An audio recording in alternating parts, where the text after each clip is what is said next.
Welcome to today's Explainer. We are jumping right in today because we're diving into something almost all of us experience literally every single day, but we rarely actually have the words to describe it. We're going to explore how our digital habits and these deep-seated emotional obligations are just secretly draining us. We'll be walking through some really brilliant reflections from a writer named Salima, who unpacks this psychological trap that catches the absolute best of us. So if you've ever felt completely exhausted by the invisible weight of the groups, the chats, and the communities you're a part of, well, you are definitely in the right place. Okay, let's kick this off with the exact story that sparked this entire realization for Salima. Picture this. She'd been in a digital book club for years. She had loyally followed the same creator across all the different platforms and communities. Basically, every time this creator launched something new, Salima was right there. So when an email popped up with a brand new link to join a freshly created group for this book club, her immediate reaction was to just click it, instantly. No pause, no thinking it over, just pure muscle memory and instinctive loyalty. But right after that automatic click, this quiet, unexpected voice in her head interrupted the pattern and asked, "Wait, why are you actually joining this?"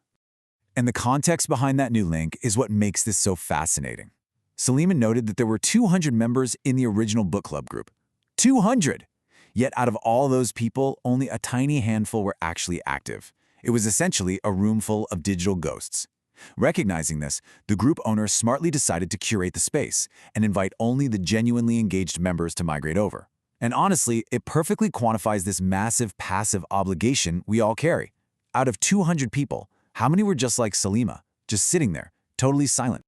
Which brings us right to the trap of the automatic click. When Salima asked herself why she was joining, the honest answer was kind of jarring. She literally had no good answer. She wasn't actually reading the selected books anymore. She wasn't participating in the discussions. She felt zero active mental connection to the space. Yet, her very first impulse was to join anyway. Why?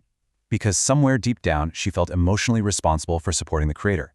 She was acting entirely on an impulse to be supportive, rather than making a conscious choice about her own time and energy. Salima brilliantly defines this exact phenomenon as misplaced loyalty. And let's just slow down for a second and really unpack this, because it is a massive psychological trap. Misplaced loyalty is a pattern. It's continuing to participate in things long after they stop aligning with who you are. It's when you assign yourself this emotional responsibility that nobody actually asked you to carry. I want to ask you directly, have you ever felt this invisible pressure to stay? Have you ever lingered in a group chat, a membership, or a community just because you felt guilty about leaving, even though it does absolutely nothing for you anymore? When we talk about losing alignment, it usually falls into one of four buckets. Over time, we outgrow communities and commitments because they just no longer match our values, our lifestyle, our goals, or honestly, simply our emotional capacity. Let's be real, you are not the exact same person you were 3 years ago, or even last year. Your emotional capacity fluctuates. Sticking around in spaces when these four vital elements no longer align, it isn't some act of noble endurance. It is actually a profound disservice to yourself. You're forcing yourself into a mold that just doesn't fit anymore. Our brains, of course, absolutely love to trick us here. When we even think about leaving, our internal fear starts screaming, "Leaving means I'm disappointing people. My absence is going to hurt someone. This is a betrayal." We completely equate our participation with our worth to that person. But the objective truth of how the world actually works is so much softer. People move on. Businesses continue. Communities evolve. Life goes on. That departure you think is going to cause some massive traumatic shockwave, it's usually just a tiny ripple in the grand scheme of things.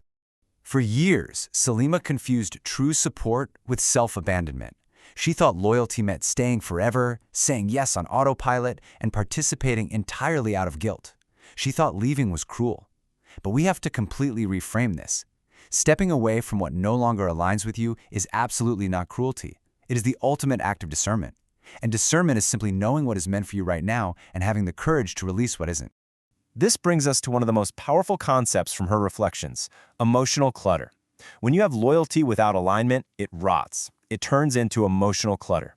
It means you are maintaining what she calls emotional subscriptions to things you have long outgrown.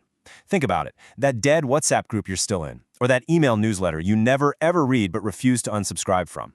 That passive participation isn't harmless. It creates a really heavy, invisible obligation that just sits in the back of your mind, cluttering up your whole emotional landscape.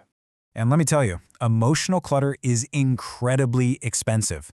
The costs stack up quietly but heavily. It costs you time. It drains your mental energy. It shatters your focus.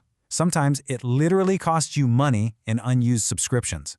It clouds your clarity, and over time, staying in places you don't belong slowly chips away at your self-respect. We trick ourselves into thinking passive participation is free, but every single small thing, even just reading a notification badge or seeing a message pop up from a group you don't care about, it eats up your precious, limited mental bandwidth. But recognizing this clutter leads us to an incredibly empowering solution. Selima realized she needed to enter what she calls her era of curation. I absolutely love this phrase. This is the exact moment we shift from being passive receivers of guilt to active, intentional architects of our lives. The era of curation is about deciding exactly, with razor-sharp intent, what gets to enter your mental space, who gets your time, and what actually supports the life you are actively trying to build. To really hammer this home, think about building a physical house. You don't just walk into a hardware store and buy random objects simply because you used to like them 5 years ago, right? You buy exactly what the structure needs to stand strong. Bricks, wood, mortar, glass, tools. You buy what supports the structure. Adulthood and personal growth work the exact same way. You shouldn't hoard past commitments or emotional obligations while trying to build your current life. Not everything deserves continued access to you simply because it was once a cool stepping stone. Because we are constantly building, curation cannot be a one-time thing. It's an active, recurring process. We need a reevaluation cycle. Whether you do this monthly, quarterly, or mid-year, you have to continually audit your life and ask one simple defining question.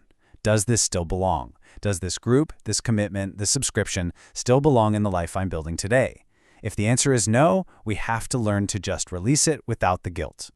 Bringing it back to Selima's specific case study, when the old book club group officially closed, she actually took action. She deleted it from her phone immediately. And I love how she describes doing this. Not angrily, not dramatically, just clearly.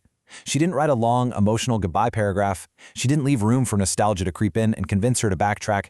She just closed the door, cleanly and clearly, because it no longer aligned with who she was becoming.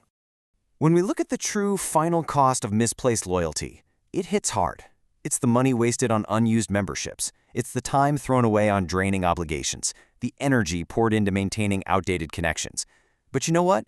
The absolute heaviest consequence of all is the loss of space. When your life is filled with emotional clutter, you lose the physical and mental space required to actually build your life on purpose. You are quite literally too crowded by the past to invite in the future. But breaking this cycle leads to what might be the most profound, relieving realization you will hear all week. You ready? You do not owe people forms of loyalty they never asked for in the first place. You can deeply appreciate people.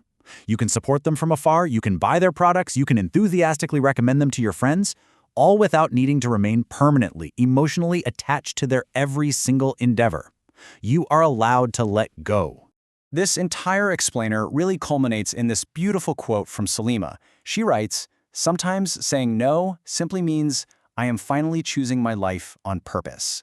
What an incredibly warm, powerful mindset shift. Saying no isn't about rejecting others, it is about finally choosing yourself. It's the key to releasing that heavy, exhausting identity of the people pleaser and stepping fully into a life of intention. So as we wrap up this explainer, I want to leave you with a direct challenge. Take a look at your own phone, your calendar, your mental bandwidth. What is one piece of emotional clutter you can release today? What do you need to curate in your own life, right now, to start choosing it on purpose? Take that step. Delete that group, cancel that subscription, and reclaim your space. Thanks so much for hanging out with me, and I'll catch you in the next explainer.